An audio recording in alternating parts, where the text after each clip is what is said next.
നമസ്കാരം. എല്ലാവരും ഉണ്ടല്ലോ, സുഖമായിട്ടിരിക്കുന്നു എല്ലാവരും. അല്ലെങ്കിൽ ഇരിക്കുന്നത് സുഖമാണല്ലോ, അതെനിക്കും അറിയാം. എന്തായാലും നമസ്കാരം. ഞാൻ അശ്വതി, ദേശം കുന്നുംപുറത്തു നിന്ന് വരുന്നു. നമുക്കെല്ലാവർക്കും ആഗ്രഹങ്ങളുണ്ടാവും അല്ലേ? എനിക്കും ഉണ്ടായിരുന്നു കുറേ ആഗ്രഹങ്ങൾ ചെറുതിലെ. അതിലൊരാഗ്രഹം എനിക്ക് കലശലായിരുന്നു. ആ ആഗ്രഹം സാധിക്കുകയും ചെയ്തു. പക്ഷെ എപ്പോഴാണെന്നറിയോ? ഞാൻ ആഗ്രഹിച്ചപ്പോഴല്ലെന്ന് മാത്രം. അതെന്താണെന്ന് വെച്ച് കഴിഞ്ഞാൽ 9 വയസ്സിൽ കല്യാണം കഴിക്കണമെന്ന് ആഗ്രഹിച്ച ആരെങ്കിലും ഉണ്ടോ കൂടെ? ആരും ഉണ്ടാവില്ല. ഇപ്പം നിങ്ങൾ വിചാരിക്കണ്ടായിരുന്നു ഞാനൊരു വികാര ജീവിയാണ്. ഒന്നുമല്ല, ഞാനൊരു വിചാര ജീവിയാണ്. അതുകൊണ്ടാണ് എനിക്ക് 9 വയസ്സിൽ കല്യാണം കഴിക്കണമെന്ന് തോന്നിയത്. അതിന് കാരണം എൻ്റെ വല്യമ്മാമയാണ്. അമ്മാമ്മ പറയുന്ന പെൺകുട്ടികൾ രാവിലെ നേരത്തെ എണീറ്റ്, അതായത് 4 മണിക്ക് എണീക്കണം, വീട്ടിലെ പണികളൊക്കെ ചെയ്യണം. എങ്ങനെ? അങ്ങ് അകത്തളം മുതൽ പടിപ്പുര വരെ അടിച്ച് തളിച്ച് അകത്ത് വന്നിട്ട് കുളിയും കഴിഞ്ഞിട്ട് വേണം അടുക്കള കയറാനെന്നാണ് പറയാം. ഇങ്ങനെ പണിയെടുത്തെടുത്ത് ഞാൻ മടുത്തു. അങ്ങനെ ഇരിക്കും എൻ്റെ ചേട്ടത്തിക്ക് കല്യാണമായി. കല്യാണം നിശ്ചയം കഴിഞ്ഞതോടുകൂടി ഞാൻ നോക്കുമ്പോൾ ഇയാളെ ഒരു പണി എടുക്കുന്നില്ല. 6 മണിയാകുമ്പോഴത്തേക്കിന് എണീറ്റ് വരും. കുളിയൊക്കെ കഴിഞ്ഞ് ക്ഷേത്രത്തിൽ പോയിട്ടൊരു മൂളിപ്പാട്ടുമൊക്കെ ആയിട്ട് വന്ന് കയറുമ്പോഴത്തേക്കിന് കഴിക്കാനുള്ളത് റെഡി ആയിട്ടുണ്ടാവും. ആള് കഴിക്കലും കഴിഞ്ഞ് നല്ല ഉടുപ്പൊക്കെ ഇട്ട് മുല്ലപ്പൂവൊക്കെ വെച്ച് സന്തോഷമായിട്ട് ഇങ്ങനെ നടക്കുന്നു. എൻ്റെ കുഞ്ഞു മനസ്സിലൊരു ലഡു പൊട്ടി. കല്യാണമായി കഴിഞ്ഞാൽ ഒരു പണി എടുക്കണ്ട. എൻ്റെ ആ നാട്ടിലുള്ള സകല മനുഷ്യരോടും ഇന്നും എനിക്ക് അവരോട് ആ വൈരാഗ്യമുണ്ട് കേട്ടോ. ഞാൻ എനിക്കറിയാവുന്നവരോടും അല്ലാത്തവരോടുമായിട്ട് എല്ലാവരോടും ചെന്ന് പറഞ്ഞ് ആരെങ്കിലും ഒന്ന് വന്ന് എൻ്റെ വീട്ടിൽ പറയാമോ എന്നെ ഒന്ന് കെട്ടിച്ചു വിടാൻ. ചിലരെന്നെ ഭയങ്കര അത്ഭുതത്തോടെ നോക്കി, ചിലർ ഈ കൊച്ചിനെന്താ വട്ടാണെന്നുള്ള ഭാവത്തിൽ നോക്കി, ചിലർ ഞാനൊന്നും പറഞ്ഞിട്ടേ ഇല്ല എന്നുള്ള ഭാവത്തിൽ നടന്ന്. എന്നാൽ ഇവറ്റകളൊക്കെ ഉണ്ടല്ലോ, ഞാനൊരു 25 വയസ്സിൽ കല്യാണം കഴിക്കാതെ നിൽക്കട്ടെ, അപ്പം തന്നെ എൻ്റെ പുറകെ എന്താണെന്ന് ചോദിക്കാം, കല്യാണം ആയില്ലല്ലേ എന്ന് ചോദിക്കും. ഇത് നായ ചന്തയ്ക്ക് പോകുന്ന പോലെയാ. ഇത് ചോദിച്ചിട്ട് ഇവർക്ക് ഒരു കാര്യമുള്ളതല്ല, എന്നാലും അവർ ചോദിക്കും. ഉറപ്പ് ഈ പറഞ്ഞ് നിങ്ങളും ചോദിക്കും. എന്തായാലും എൻ്റെ ചേച്ചിയുടെ കല്യാണമൊക്കെ ആഘോഷമായിട്ട് അങ്ങോട്ട് കഴിഞ്ഞു കേട്ടോ. ഒരു 6-7 മാസം കഴിഞ്ഞപ്പോഴത്തേക്കിന് ഈ കല്യാണം കഴിഞ്ഞ കാര്യം പറഞ്ഞപ്പോൾ ഉണ്ടല്ലോ, കല്യാണം കഴിഞ്ഞ സമയത്ത് 2 പേരും ഇങ്ങനെ സയാമീസ് ഇരട്ടകളുടെ കൂട്ടാണ് നടന്നിരുന്നത്. ആര് വേർപെട്ടിയാലും ഞങ്ങൾ വേർപെട്ടില്ല എന്ന് പറഞ്ഞ് തലേ പിടിക്കണോ തോളെ കയറണമെന്ന് ഓർത്താണ് നടന്നിരുന്നത്. ഒരു 6-7 മാസം കഴിഞ്ഞപ്പോഴത്തേക്കിന് ഏട്ടൻ വന്ന് ഒരു 1/4 മണിക്കൂർ കഴിഞ്ഞപ്പോഴത്തേക്കിനുണ്ടല്ലോ, ഏട്ടത്തി വരാണ് പാടവരമ്പത്തോടെ ഒരു വലിയ വയറും ഒക്കെ ആയിട്ട്. പിള്ളേർ കോളേജിൽ പോകുന്നതന്നെ അതുപോലെ ചെല്ലുമ്പം ചെല്ലട്ടെ എന്ന് പറഞ്ഞു. ഇത് കണ്ടതോടുകൂടി എനിക്ക് മനസ്സിലായി ഈ പണി നമുക്ക് പറ്റിയതല്ല എന്ന്. പക്ഷേ കാലം കുറച്ചും കൂടെ മുന്നോട്ട് പോയപ്പോഴത്തേക്കിന് ഞാനും വലിയ ചേച്ചിയായി. ഞാൻ പറയാതെ തന്നെ എനിക്കും ഒരു കല്യാണം നടത്തി തന്ന എൻ്റെ വീട്ടുകാർ. കല്യാണം കഴിഞ്ഞിട്ടേ 4 ദിവസം കഴിഞ്ഞിട്ടായിരുന്നു എൻ്റെ ശാന്തി മുഹൂർത്തം ഉണ്ടായിരുന്നത്. ഇനി ഈ ശാന്തി മുഹൂർത്തം എന്താണെന്ന് ഓർത്ത് തലമുണ്ടാക്കൊന്നും വേണ്ട, അങ്ങനെയും ഒരു മുഹൂർത്തം ഉണ്ട്, അത്ര തന്നെ. അങ്ങനെ ഈ ആദ്യ രാത്രിക്കൊരു പ്രത്യേകതയുണ്ട്.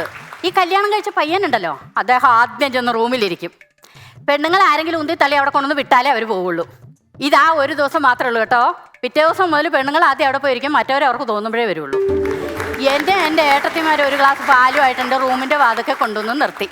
എന്നിട്ട് അവരവരുടെ പോക്കിന് പോയി. ഞാൻ പുതിയ പെണ്ണാണല്ലോ, ഞാൻ മെല്ലെ കതക് തുറന്ന് അകത്തേക്ക് കാലെടുത്ത് വെച്ച് ഞാൻ നോക്കുമ്പോൾ ആ മഹാൻ കട്ടിലേൽ പുറംതിരിഞ്ഞ് അങ്ങോട്ട് കിടക്കുകയാണ്, പെരുമ്പാൻ വിരവിഴുങ്ങിയിട്ട് കിടക്കുന്ന പോലെ. ഞാൻ മെല്ലെ ആ ഗ്ലാസും പാലും അവിടെ കൊണ്ടുവന്ന് മേശപ്പുറത്ത് വെച്ച് കട്ടിലിൻ്റെ സൈഡിൽ വന്നിരുന്നു. ഞാൻ അറിയാതെ, പുതിയ പെണ്ണല്ലേ, ഞാൻ അറിഞ്ഞതേയില്ല, എൻ്റെ ഉള്ളിൽ നിന്ന് ഒരു ആത്മകഥം പുറത്തു വന്നു. അമ്മേ നാരായണാന്ന്. ഇത് കേൾക്കേണ്ട താമസം അങ്ങോട്ട് കിടന്ന ആ മഹാൻ ഇങ്ങോട്ട് ചാടി തിരിഞ്ഞു വന്നിട്ട്, ഞാനേ ഈ നാട്ടിൽ കാല് കുത്തിയപ്പോൾ തന്നെ എനിക്കൊരു വശപ്പശക്ക് ഫീൽ ചെയ്തു. ഞാൻ ചോദിച്ചു, എന്ത് പറ്റി? നിന്റെ നാട്ടിലൊക്കെ അമ്മമാർക്കാണല്ലേ നാരായണൻ എന്ന പേര്, എൻ്റെ നാട്ടിലൊക്കെ അച്ഛന്മാർക്കാണ് നാരായണൻ എന്ന പേരെന്ന്. ഒരു ആദ്യ രാത്രി ഒരു പെണ്ണിനോട് പറയാൻ കൊള്ളുന്ന വാക്കാണോ അത്? നിങ്ങളൊന്ന് ആലോചിച്ച് നോക്കിയ എൻ്റെ അവസ്ഥ. എന്ത് തന്നെ ആയാലും ഞങ്ങളുടെ ശാന്തി മുഹൂർത്തം ആർഭാടമായിട്ട് ആഘോഷമായിട്ട് സന്തോഷമായിട്ട് കഴിഞ്ഞ്, സന്തോഷമായിട്ടല്ല എന്നെ കെട്ടിയ ആളുമായിട്ട് തന്നെ. അതെല്ലാം കഴിഞ്ഞ് ഇപ്പം 18 വർഷമായി. ഇപ്പം 18 വർഷമായി. ഞങ്ങളുടെ ശാന്തി മുഹൂർത്തമൊക്കെ ഒരുപാട് പ്രാവശ്യം ഞങ്ങൾ പോലും അറിയാതെ വന്നുപോയി. ഇതൊക്കെയാണെങ്കിൽ നല്ല സ്നേഹമുള്ള ആളാണ് കേട്ടോ എൻ്റെ ആൾ. പക്ഷേ ഒരു കുഴപ്പമുണ്ട്, ഇടയ്ക്കിടയ്ക്ക് എന്നെ ഇങ്ങനെ ഒന്ന് ചൊറിഞ്ഞുകൊണ്ടിരിക്കും. അത് മൂപ്പർക്കൊരു എന്താണെന്നറിയില്ല, എപ്പോഴും അങ്ങനെ തന്നെ. ഞങ്ങൾക്കൊരു കുഞ്ഞു കടയാണ് ടൗണിൽ. എല്ലാ ദിവസവും 6:30 ആകുമ്പോൾ അദ്ദേഹം അങ്ങോട്ട് പോകാൻ പോകും. ഞാനൊരു ദിവസം, എല്ലാ ദിവസവും ഞാൻ ഉമ്മറത്തേക്ക് അദ്ദേഹത്തിൻ്റെ ഒപ്പം എത്തും, ആൾ പോവല്ലേ വിചാരിച്ചിട്ട്, ഭാര്യയാണല്ലോ. ഒരു ദിവസം ഞാനവിടെ ചെന്നപ്പോഴത്തേക്കിന് ഞാൻ ചോദിച്ചു, ചേട്ടാ എല്ലാം എടുത്തല്ലോ അല്ലേന്ന്. അദ്ദേഹം എൻ്റെ മുഖത്തോട്ട് നോക്കിയിട്ട് പറഞ്ഞു, എൻ്റെ കുരിശെടുത്തില്ല എന്ന്. ഞാൻ കുറയോ? ഞാൻ അപ്പം തന്നെ പറഞ്ഞു, ഒരു കുരിശ് വേറൊരു കുരിശും ചുമന്ന റോഡിൽ കൂടെ പോകുന്ന അത്ര നല്ല കാര്യമൊന്നുമല്ല, അങ്ങോട്ട് പോയാട്ടെന്ന് പറഞ്ഞു. ഇതും കഴിഞ്ഞ് ഞങ്ങൾ രണ്ടുപേരും കൂടെ ഒരു ദിവസം പുറത്തേക്ക് പോകാൻ വേണ്ടിയിട്ട് റെഡിയാവാണ് കേട്ടോ. എല്ലാ ദിവസവും ഞാൻ ചുരിദാറാണ് ഇടുക.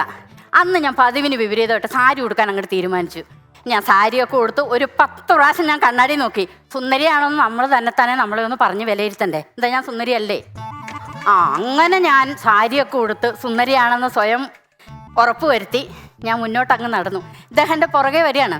ഞാൻ അങ്ങോട്ട് മുന്നോട്ട് ചെന്നിട്ടൊന്ന് പുറകോട്ട് തിരിഞ്ഞു നോക്കി ഇദ്ദേഹം വരണ്ടോ നോക്കിയതാണ്. അപ്പോൾ ഇദ്ദേഹം ഞങ്ങളുടെ വീടിനടുത്തുള്ളൊരു ചേച്ചിയായിട്ടൊന്ന് വർത്താനം പറയുന്നു. അദ്ദേഹത്തിൻ്റെ അടുത്തെത്തിയപ്പോൾ ഞാൻ ചോദിച്ചു, എന്തെന്നാ ചേട്ടാ ആ ചേച്ചി പറഞ്ഞതെന്ന് ചോദിച്ചു. അദ്ദേഹം വളരെ സ്നേഹത്തോടെ എന്നോട് പറഞ്ഞു, നീ സാരിയൊക്കെ ഉടുത്തപ്പോഴേ എൻ്റെ ഇരട്ടി പ്രായം തോന്നുന്നു. ഞാൻ ഒട്ടും മടിച്ചില്ല. ഞാൻ പറഞ്ഞതേ കല്യാണം കഴിഞ്ഞിട്ട് വൈകിട്ട് തൊട്ട് ഞാൻ വിളിക്കുന്ന ചേട്ടാ ചേട്ടാന്ന്. ഇപ്പം മുതൽ എന്നെ ചേച്ചി എന്ന് വിളിച്ചോളാൻ പറഞ്ഞു. ഇങ്ങനെയൊക്കെ ആണെങ്കിൽ ആൾ നല്ല സ്നേഹമുള്ളവനാണ്, സന്തോഷമാണ്, ഞങ്ങളുടെ ജീവിതം നല്ല സുന്ദരനാണ്, സുമുഖനാണ്, ഒരുപാട് ഇഷ്ടമാണ് എന്നെ. അദ്ദേഹത്തിൻ്റെ വീക്കെൻഡ്സ് ഒക്കെ ഞാൻ കണ്ടുപിടിച്ച് വെച്ചിട്ടുണ്ട് കേട്ടോ. എന്ന് പറഞ്ഞാൽ നിങ്ങൾ ആരും ഉണ്ടല്ലോ, നിങ്ങളുടെ ആണുങ്ങളുടെയൊക്കെ വീക്കെൻഡ്സ് കണ്ടുപിടിക്കാനാണെന്നും പറഞ്ഞ് പോയി ചെന്ന് എവിടെയെങ്കിലുമൊക്കെ പിടിച്ചിട്ട് നാളെ അവരെല്ലാവരും കൂടി എന്നെ കൊല്ലാൻ കൊട്ടേഷൻ കൊടുക്കണ്ട. എല്ലാവരും അവരവരുടെ ആളിനെ കയ്യിലാക്കാനുള്ള വഴികളൊക്കെ നോക്കുക. ഞാൻ അതുപോലെ തന്നെ ഇദ്ദേഹത്തെ കയ്യിലാക്കി വെച്ചിട്ടുണ്ട്. നിങ്ങളിപ്പോൾ വിചാരിക്കണ്ടാവും അല്ലേ, കുറേ സമയമായിട്ട് ഞാൻ എൻ്റെ ചേട്ടനെ കുറിച്ച് ഇങ്ങനെ പൊക്കി അങ്ങോട്ട് പറയുന്നുണ്ടല്ലോ എന്ന്. ഈ പ്രോഗ്രാം കഴിഞ്ഞാൽ ഈ ശിഷ്ട ജീവിതമേ ഞാൻ അവിടെ വേണം തീർക്കാൻ.